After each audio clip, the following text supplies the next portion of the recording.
हरे कृष्णा। ओम सन शनिश्चराय नमः। प्रिय श्रोतागण, आज शनिवार के दिन आप शनि देव की बड़ी ही दुर्लभ कथा का श्रवण करेंगे।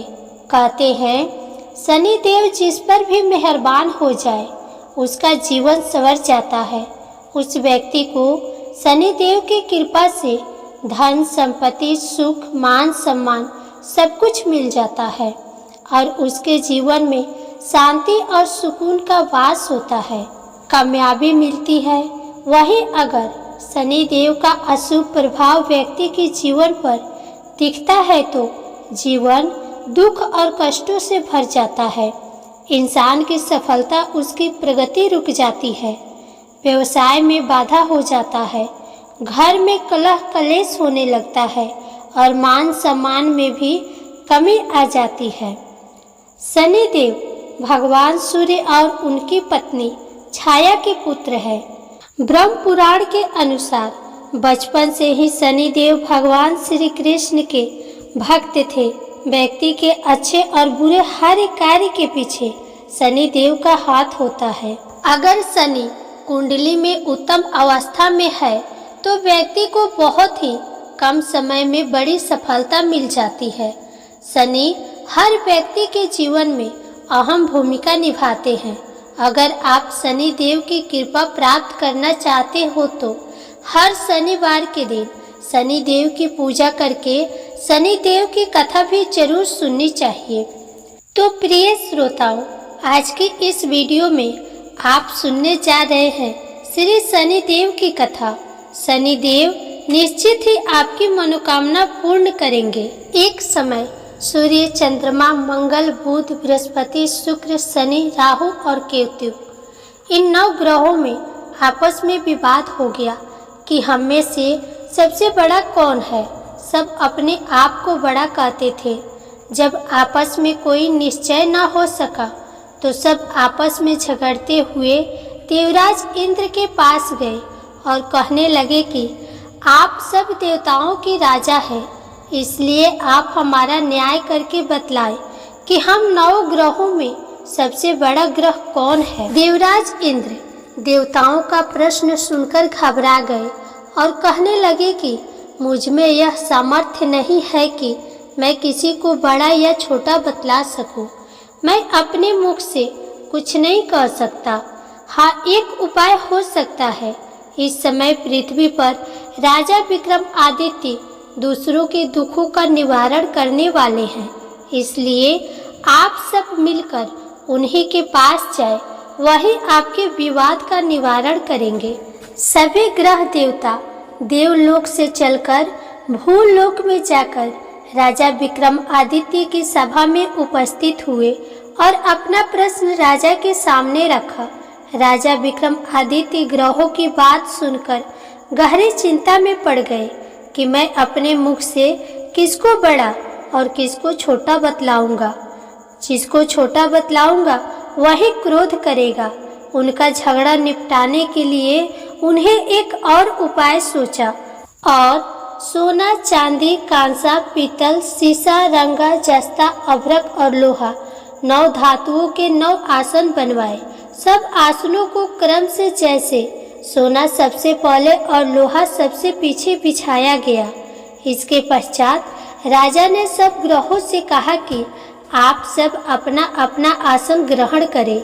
जिसका आसन सबसे आगे वह सबसे बड़ा और जिसका आसन सबसे पीछे वह सबसे छोटा जानिए। क्योंकि लोहा सबसे पीछे था और वह शनि देव का आसन था, इसलिए शनि देव ने समझ लिया कि राजा ने मुझको सबसे छोटा बना दिया है। इस निर्णय पर शनि देव को बहुत क्रोध आया। उन्होंने कहा कि राजा, तू मेरे पराक्रम को नहीं जानता। सूर्य एक राशि पर 1 महीना, चंद्रमा 2.25 महीना 2 दिन, मंगल 1.5 महीना, बृहस्पति 13 महीने, बुध और शुक्र 1 महीने विचरण करते हैं। परंतु मैं एक राशि पर 2.5 वर्ष से लेकर 7.5 वर्ष तक रहता हूँ। बड़े बड़े देवताओं को भी मैंने भीषण दुख दिया है। राजन सुनो, श्री रामचंद्र जी को 7.5 आई और उन्हें वनवास हो गया। रावण पर आई तो राम ने वानरों की सेना लेकर लंका पर चढ़ाई कर दी और रावण के कुल का नाश कर दिया। हे राजन, अब तुम सावधान रहना। राजा विक्रमादित्य ने कहा, जो कुछ भाग्य में होगा देखा जाएगा। इसके बाद अन्य ग्रह तो प्रसन्नता के साथ अपने अपने स्थान पर चले गए, परंतु शनिदेव क्रोध के साथ वहां से सिधारे। कुछ काल व्यतीत होने पर जब राजा विक्रमादित्य को 7.5 की दशा आई तो शनिदेव घोड़ों का सौदागर बनकर अनेक सुंदर घोड़ों के सहित राजा विक्रमादित्य की राजधानी में आए। जब राजा ने घोड़ों के सौदागर के आने की खबर सुनी तो अपने अश्वपाल को अच्छे अच्छे घोड़े खरीदने की आज्ञा दी। अश्वपाल ऐसी अच्छी नस्ल के घोड़े देखकर और उनका मूल्य सुनकर चकित हो गया और तुरंत ही राजा को खबर दी। राजा विक्रमादित्य उन घोड़ों को देखकर और एक अच्छा सा घोड़ा चुनकर सवारी के लिए उस पर चढ़े। राजा के पीठ पर चढ़ते ही घोड़ा तेजी से भागा। घोड़ा बहुत दूर एक घने जंगल में जाकर राजा को छोड़कर अंतर्ध्यान हो गया। इसके बाद राजा विक्रमादित्य अकेला जंगल में भटकता फिरता रहा। भूख प्यास से दुखी राजा ने भटकते भटकते एक ग्वाले को देखा। ग्वाले ने राजा को प्यास से व्याकुल देखकर पानी पिलाया। राजा की अंगुली में एक अंगूठी थी। वह अंगूठी उसने निकालकर प्रसन्नता के साथ ग्वाले को दे दी और स्वयं शहर की ओर चल दिया। राजा शहर में पहुंचकर एक सेठ की दुकान पर जाकर बैठ गया और अपने आप को उज्जैन का रहने वाला तथा अपना नाम वीका बतलाया। सेठ ने उसको एक कुलीन मनुष्य समझकर जल आदि पिलाया। भाग्यवश उस दिन सेठ की दुकान पर बहुत अधिक बिक्री हुई। तब सेठ उसको भाग्यवान पुरुष समझकर भोजन कराने के लिए अपने साथ अपने घर ले गया। भोजन करते समय राजा विक्रमादित्य ने एक आश्चर्यजनक घटना देखी। जिस खूंटी पर हार लटक रहा था वह खूंटी उसी हार को निगल रही थी। भोजन के पश्चात जब सेठ कमरे में आया तो उसे कमरे में हार नहीं मिला। उसने यही निश्चय किया कि सिवाय वीका के और कोई इस कमरे में नहीं आया, अतः अवश्य ही उसी ने हार चोरी किया है। परंतु वीका ने हार लेने से इनकार कर दिया। इस पर 5-7 आदमी उसको पकड़कर नगर फौजदार के पास ले गए। फौजदार ने उसको राजा के सामने उपस्थित कर दिया और कहा कि यह आदमी भला प्रतीत होता है, चोर मालूम नहीं होता, परंतु सेठ का कहना है कि इसके सिवाय और कोई घर में नहीं आया था, इसलिए अवश्य ही इसी ने चोरी की है। राजा ने आज्ञा दी कि इसके हाथ पैर कटवाकर चौरंगिया किया जाए। राजा की आज्ञा का तुरंत पालन किया गया और वीका के हाथ पैर काट दिए गए। कुछ काल व्यतीत होने पर एक तेली उसको अपने घर ले गया और उसको कोल्हू पर बिठा दिया। वीका उस पर बैठा हुआ अपनी जबान से बैल हाँकता रहा। इस काल में राजा की शनि की दशा समाप्त हो गई। वर्षा ऋतु के समय वह मल्हार राग गाने लगा। यह राग सुनकर उस शहर के राजा की कन्या मन भवानी उस राग पर मोहित हो गई। राजकन्या ने राग गाने वाले की खबर लाने के लिए अपनी दासी को भेजा। दासी सारे शहर में घूमती रही। जब वह तेली के घर के निकट से निकली तब क्या देखती है कि तेली के घर में चौरंगिया राग गा रहा है। दासी ने लौटकर राजकुमारी को सब वृतांत सुना दिया। बस उसी क्षण राजकुमारी मन भवानी ने अपने मन में यह प्रण कर लिया कि चाहे कुछ भी हो, मैंने इस चौरंगिया के साथ ही विवाह करना है। प्रातःकाल होते ही जब दासी ने राजकुमारी मन भवानी को जगाना चाहा तो राजकुमारी अनशन व्रत लेकर पड़ी रही। दासी ने रानी के पास जाकर राजकुमारी के न उठने का वृतांत कहा। रानी ने वहां आकर राजकुमारी को जगाया और उसके दुख का कारण पूछा। राजकुमारी ने कहा कि माताजी, मैंने यह प्रण कर लिया है कि तेली के घर में जो चौरंगिया है मैं उसी के साथ विवाह करूंगी। माता ने कहा, पगली, तू यह क्या कह रही है? तुझे किसी देश के राजा के साथ परिणाया जाएगा। कन्या कहने लगी कि माताजी, मैं अपना प्रण कभी नहीं तोड़ूंगी। माता ने चिंतित होकर यह बात महाराज को बताई। महाराज ने भी आकर उसे समझाया कि मैं अभी देश देशांतर में अपने दूत भेजकर सुयोग्य रूपवान एवं बड़े बड़े गुणी राजकुमार के साथ तुम्हारा विवाह करूंगा। ऐसी बात तुम्हें कभी नहीं विचारनी चाहिए। परंतु राजकुमारी ने कहा, पिताजी, मैं अपने प्रण त्याग दूंगी, परंतु किसी दूसरे से विवाह नहीं करूंगी। यह सुनकर राजा ने क्रोध से कहा, यदि तेरे भाग्य में ऐसा ही लिखा है तो जैसी तेरी इच्छा हो वैसा ही कर। राजा ने तेली को बुलाकर कहा कि तेरे घर में जो चौरंगिया है उसके साथ मैं अपनी कन्या का विवाह करना चाहता हूँ। तेली ने कहा, महाराज, यह कैसे हो सकता है? कहाँ आप हमारे राजा और कहाँ मैं एक नीच तेली। राजा ने कहा कि भाग्य के लिखे को कोई टाल नहीं सकता। अपने घर जाकर विवाह की तैयारी करो। राजा ने सारी तैयारी कर तोरण और वंदरवार लगवाकर राजकुमारी का विवाह चौरंगिया के साथ कर दिया।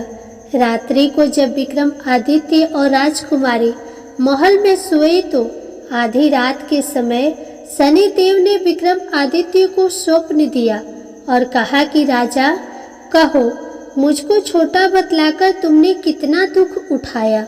राजा ने शनिदेव से क्षमा मांगी। शनिदेव महाराज ने राजा को क्षमा कर दिया और प्रसन्न होकर विक्रमादित्य को हाथ पैर दिए। तब राजा विक्रमादित्य ने शनिदेव से प्रार्थना की, महाराज, मेरी प्रार्थना स्वीकार करें। जैसा दुख आपने मुझे दिया है ऐसा और किसी को न दे। शनिदेव ने कहा, तुम्हारी यह प्रार्थना स्वीकार है। जो मनुष्य मेरी कथा सुनेगा या कहेगा उसको मेरी दशा में कभी किसी प्रकार का दुख नहीं होगा, और जो नित्य ही मेरा ध्यान करेगा या चींटियों को आटा डालेगा उसके सब मनोरथ पूर्ण होंगे। इतना कहकर शनिदेव अपने धाम को चले गए।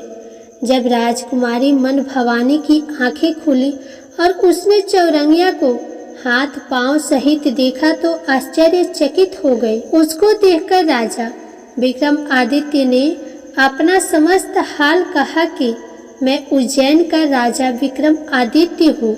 यह घटना सुनकर राजकुमारी अत्यंत प्रसन्न हुई। प्रातःकाल राजकुमारी से उसकी सखियों ने पिछली रात की हाल चाल पूछा तो उसने अपने पति का समस्त वृतांत कह सुनाया। तब सबने प्रसन्नता प्रकट की और कहा कि ईश्वर ने आपकी मनोकामना पूर्ण कर दी। जब उस सेठ ने यह घटना सुनी तो वह राजा विक्रमादित्य के पास आया और उनके पैरों पर गिरकर क्षमा मांगने लगा कि आप पर मैंने चोरी का झूठा दोष लगाया, आप मुझे जो चाहे दंड दे। राजा ने कहा, मुझ पर शनिदेव का कोप था, इसी कारण यह सब दुख मुझको प्राप्त हुआ। इसमें तुम्हारा कोई दोष नहीं। तुम अपने घर जाकर अपना कार्य करो, तुम्हारा कोई अपराध नहीं। सेठ बोला, महाराज, मुझे तभी शांति मिलेगी जब आप मेरे घर चलकर प्रीतिपूर्वक भोजन करेंगे। राजा ने कहा, जैसी आपकी इच्छा हो वैसा ही करें।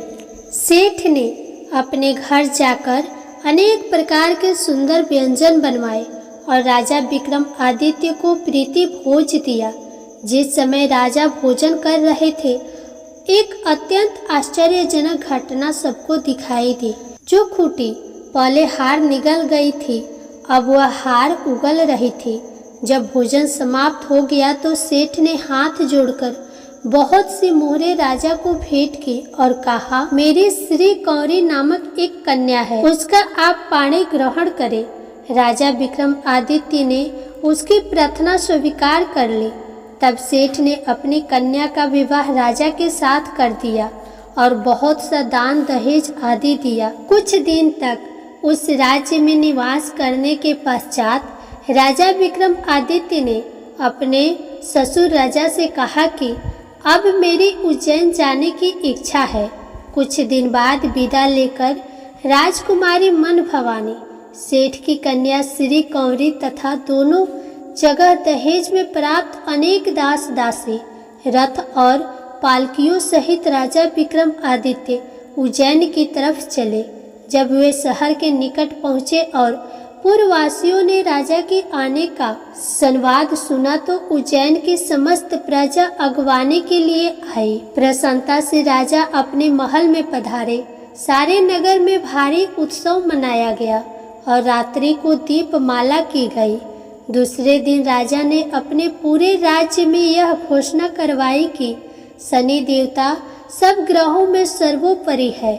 मैंने उनको छोटा बतलाया, इसी से मुझको यह दुख प्राप्त हुआ। इस प्रकार सारे राज्य में सदा शनि देव की पूजा और कथा होने लगी। राजा और प्रजा अनेक प्रकार के सुख भोगती रही। जो कोई शनि देव की इस कथा को पढ़ता है या सुनता है, शनि देव की कृपा से उसके सब दुख दूर हो जाते हैं। व्रत के दिन शनि देव की कथा को अवश्य पढ़ना चाहिए। जय शनिदेव महाराज।